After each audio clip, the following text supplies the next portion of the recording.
Hey there, everybody. It's your girl, Barbie J, here with the recap and review of Tyler Perry's comedy drama, Sisters, Season 7, Episode 8, Pins and Needles.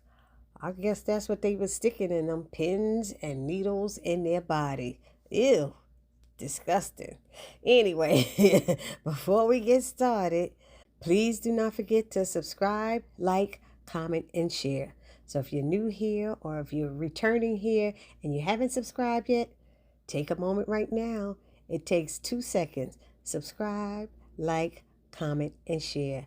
So this episode starts off with Andy in the room with it looks like a law school friend that they haven't reconnected in a long time. So he's on the criminal side of justice.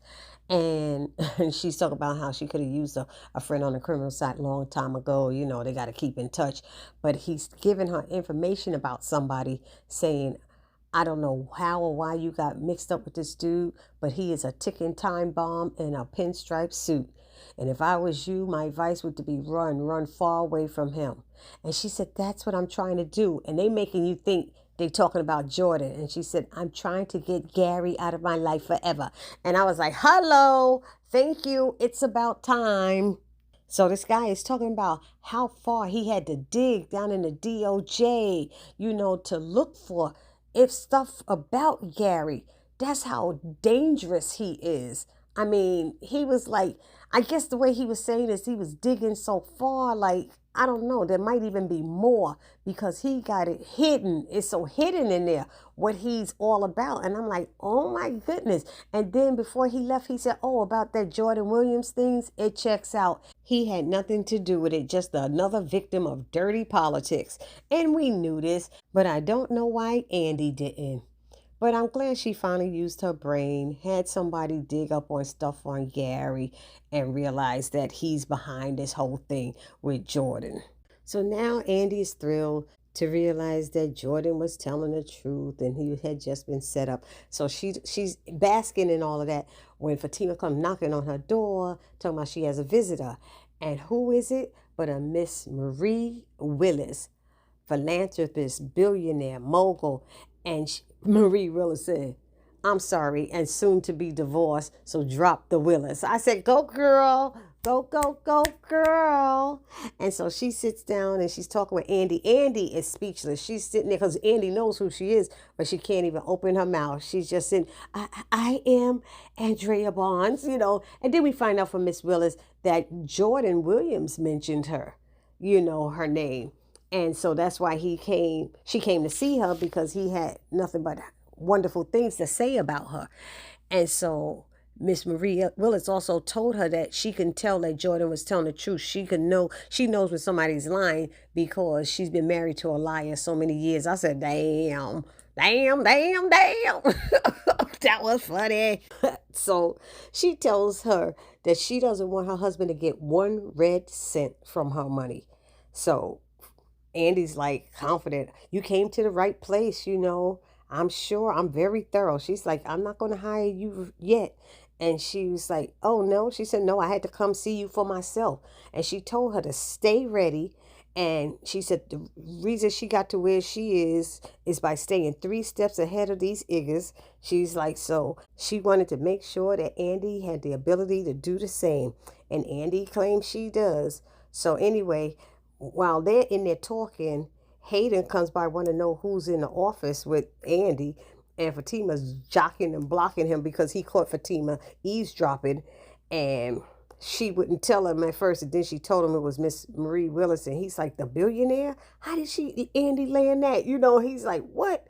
So he wanted to know, and that's when Miss Willis came out, and Fatima said, ask him for yourself, and pushed him over there in front of her, and he said, hi, I'm Hayden Moss, and he started with I'm going to be the next manager partner here, and da-da-da-da, senior partner, or something like that, he said, and she's like, save the sales pitch, but she did look at Andy and Fatima's face first before she said that. So she said, Andy, I'll be in touch, and they were laughing at Hayden, telling him to pick up his face off the floor, yada, yada. So now we have this scene with Sabrina at the Vanguard Hospital, and she's getting information about this whole fertility thing, and they had to do all of this stuff to her, with her freezing the eggs and taking blood and checking this and making sure that and filling out papers. And she didn't realize it was so much. She said it's really draining, all the tests and the ultrasounds and all of that stuff. So anyway, after the nurse finished talking to her, Karen comes in and sees her. And so she's telling Karen what she's going through and then asked Karen why she was there. And Karen said, oh, just for a regular checkup. She lied.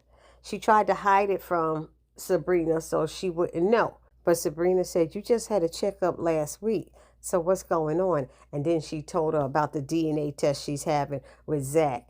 And, I don't know. I didn't like Sabrina's look on what she said. She's like, you really gonna do that? Like, why are you doing that? I was like, really? Okay. And she's like, okay. And she told her, you want me to stay with you? And she said, no, actually, Zach will be here soon. She said, oh, okay. So she said bye to her. But why did Karen want to lie about it? It doesn't make any sense to me.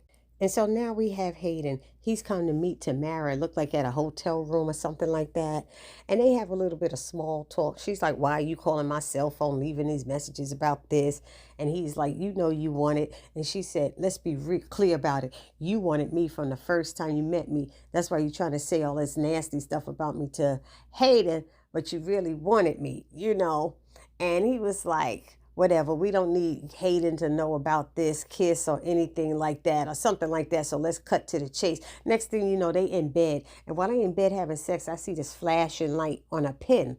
And I was like, why is that? Is it a camera? And I thought Gary was doing something to her because he smashed her head down to the side. And I thought he was trying to take a picture of her face. But you see a pin with a light flashing. Doesn't that wake you up? Like, what the hell is that? It looks like it's recording or doing something. And Gary's phone was right there by it.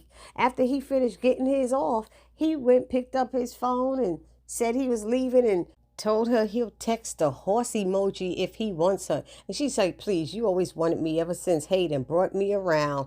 He said, Hayden ain't shit compared to me. And he said, you know that now or something like that. And she's like, whatever. And then he left and she picked up that pen and was smiling. So I guess it's a recording pen. So now we have Danny. Danny goes and meets with the therapist. We're so glad she meets with her again, and she's telling her all the things that seem to be bothering her. Her life is falling apart or whatever it is she's saying. And they start talking about different things and it's all based around Tony and Tony's kids and Tony's ex-wife and so the therapist is talking to her and helping her, but she was laughing at it because she told them what happened, how she met the kids. They saw her with her underwear, lingerie, and a trench coat on, and she's laughing. She's like, that's not funny, preteen seeing me like this, and then she asked Danny how she feel about kids. So she's like, maybe that's why you're feeling this way, because you're not interested in having any kids and the possibility of having to be a stepmother or something like that. So, all of this, she said, it's not uncommon for somebody like Danny to have these feelings. So now we have Zach arriving to the hospital late with food for Karen. You know what I mean? And in case she be hungry because she be here all day. So this is him starting off on the wrong foot. He should be checking her for that no bitches, comment. But he doesn't. And that's what I know, he's trying to keep peace and just get this all over with. He's done with this whole thing, And he asks, is there paperwork for him to fill out? And she's like, already started filling out all the paperwork for you. He's like, what? Well, you look at you acting like you know me. She said, please, I know you better than you know yourself. Well, I probably know you better, she said, or something like that. So he's kind of like looking everything over, saying it looks okay. But I said he better look over that stuff thorough, because when you go to the hospital or the doctor's office and they give you all those documents, you need to read, and read carefully. You don't want to just sign anything. So you don't know. Anyway, so they start talking and she tells him that I found out you got to get blood drawn also. And she said, I know how you feel about needles. And he was like, what? That's the old Zach. I ain't scared of no needles and all this stuff. He tried to act like he big and bad and ain't scared and stuff. But he was. Anyway, he starts talking to her about if the baby Zach Jr. come out with a big head like mine or something like that. And I'm like, oh, so he must have spoken to her about this too. And she's okay with it. Of course she is. So he's rubbing her stomach and looking at her belly. I said, now why are you touching her and doing all of that, Zach? I thought that was really out of line. You know, it really was, especially when you got a fiance. You don't be rubbing your ex-girlfriend's belly. You don't know it's your baby yet. You know what I mean? And as he's doing that, Fatima walks in. And that's right, I forgot to tell y'all, when Fatima was at the office with Andy after Miss Marie left, Fatima was like, this is the day Zach's getting the DNA and da-da-da. And Andy's looking at her saying, I know you won't need to leave early. Go ahead, leave early and come back. She said, no, that's okay. She said, just go, girl. Boy, Fatima grabbed her pocketbook and ran. And she gets there to see Zach rubbing on Karen's belly. And they don't even notice her. He done rubbed it 20 times and made a damn wish. And she's standing right there. I'm sorry. I thought he was wrong. And then here go the back and forth. Karen's not happy that she's there, but she's there. Too bad. And Zach is like, well, I'm sorry. I apologize that Fatima just pops up. Pops? She said, pop up? You don't want me here? What? I came to support you. And he was like, no, I didn't say that. She said, last night you said it was okay for me to be here. Now, is there a problem with me being here now? And he's like, no. And Karen is like, yes, it is, And it was all this back and forth. Anyway, Zach got it squashed, but I was pissed at Zach. So Fatima let him know they will be talking later. In the meantime, the nurse came in to get Zach, to get blood. And so Karen's like, are people even allowed back here, And she's like, no, it's fine. He could go in there. She could go in there with him. So Fatima went with Zach in there to get the blood drawn. Zach was acting like a big baby. He was so scared. He was so nervous. He was like, I'm going to faint. He was like, all of that stuff he was doing. I was laughing. But, he got through it. And that was that. Fatima was holding him. I was cracking up. But then this scene I liked. This scene with Andy getting there to Jordan's house and kissing on him, thanking him for the referral and stuff. Because he was like, what's all of this about? And he was so happy. She was so happy and everything. And he told her, I wanted to call you, but I didn't want to take a chance of you hanging up on me again. I said, you see how Andy was acting? Really, girl? She said, I came to apologize. I'm here to apologize. And he said, what brought this all about? She said, well, I spoke to Miss Marie, and she said that she believed you, and you're not a liar. And then I reached out to some other sources, and they said that your story checks out. And she's like, so, anyway, and I'm looking at her like, Heifer, are you for real right now? And I'm looking at Jordan's face too. He's like, it's like you trust their word over mine. And I was saying the same thing. He said he didn't do it. You didn't even want to hear him out. You had no grace for him, no sympathy, he needed you by his side when somebody was tearing him down and lying on him. But you didn't give him the time of day. His word didn't hold any weight. He never gave you any inkling that he was that type of person. And she's like, well, but I did say I came to apologize. I said he should have ripped into her like nothing else. I would have done so much more. But on the other hand, the flip side of this, yes, she is new to this. She doesn't know what to expect. And he's like, my actions are what I hope would give you assurance. She's like, she wasn't sure. Probably with all those years being with Gary and believing him, and he ended up being a liar. She doesn't know who to trust now. But be honest and say, you don't know how to trust people right now. You have a trust issue. That's all, because that's what it is. So now here's this scene with Hayden popping up at Gary's job. Gary's acting like he's annoyed by him being there. I move at my own time, not first and all of this stuff. And Hayden notices the mark on his neck and said, damn, well, you been effing a vampire and stuff? And he's like, oh, you know how this man when your girl get all wild. And Hayden's like, yeah, boy, then that's right. I know Tamara stayed leaving marks on me. And I said, bing, bing, bing, bing, bing.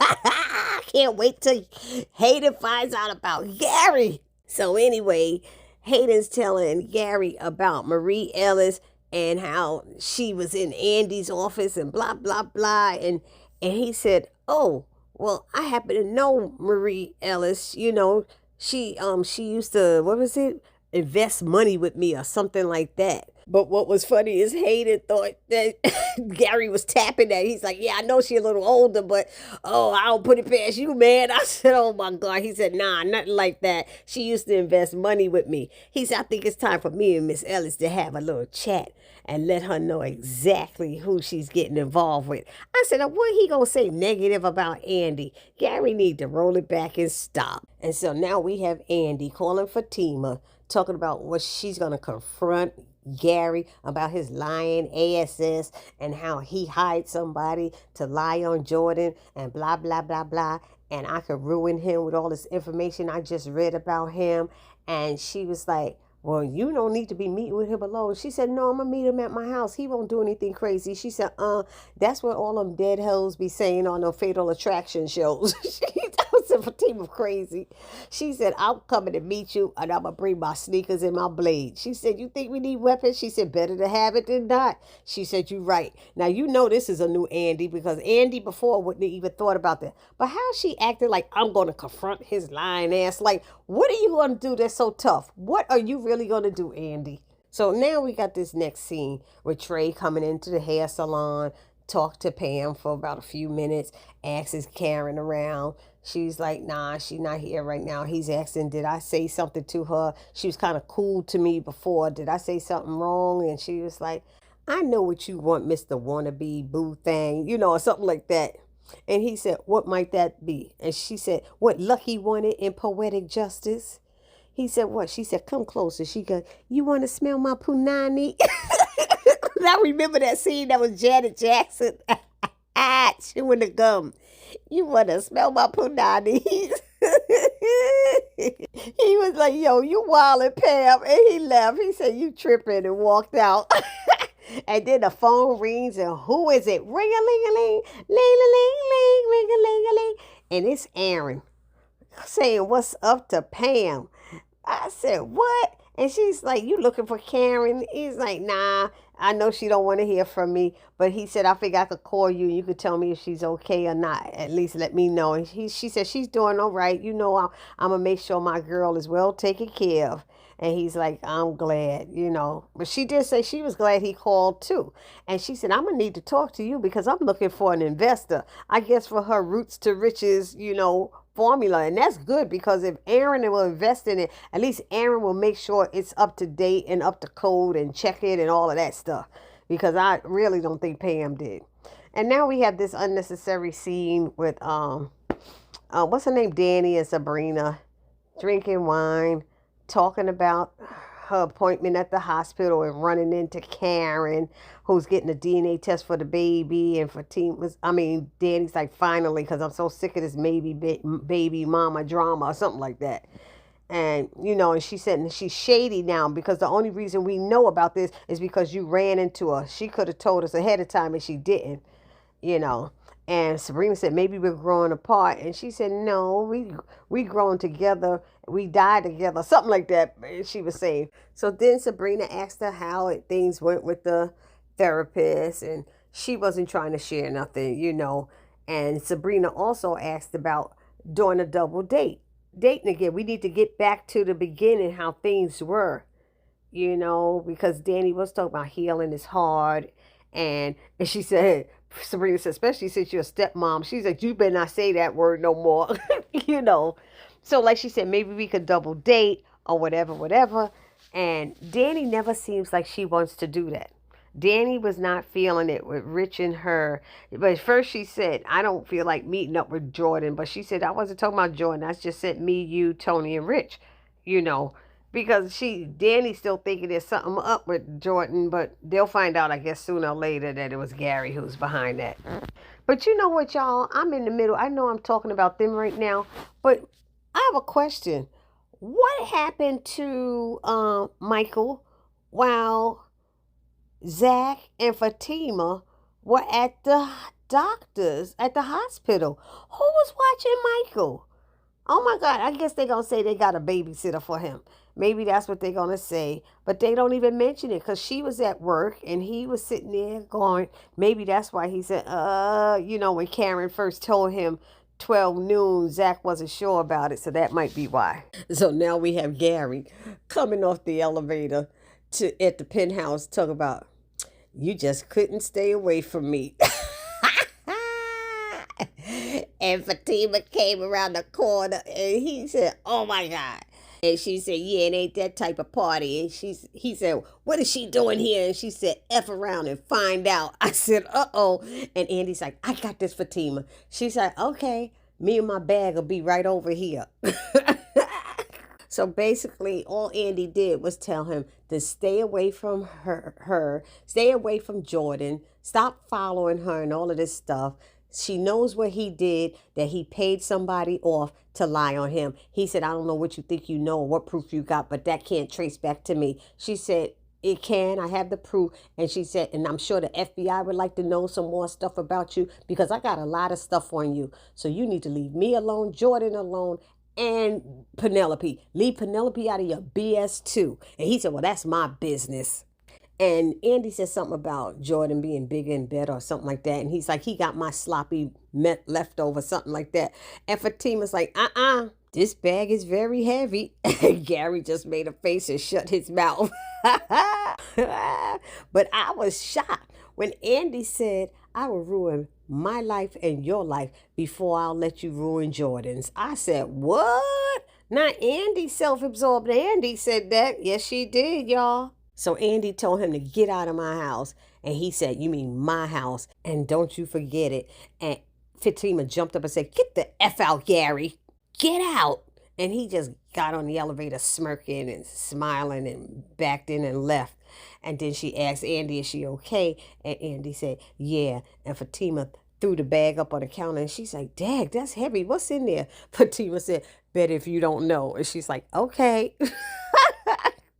And then it ended with Karen getting her ultrasound done by Dr. Moore.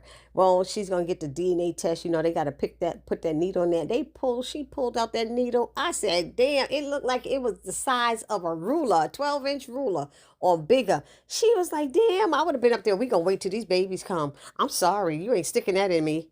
And the lady was like, they showing the two things and you listening to the heartbeat. And Karen asked the doctor, you know, can you find out the gender? And she's like, oh, yeah. And then she made a strange face and Karen's like, is everything okay? And she was like, yeah. And she said, you need to be a little bit more positive and convincing with that, you know.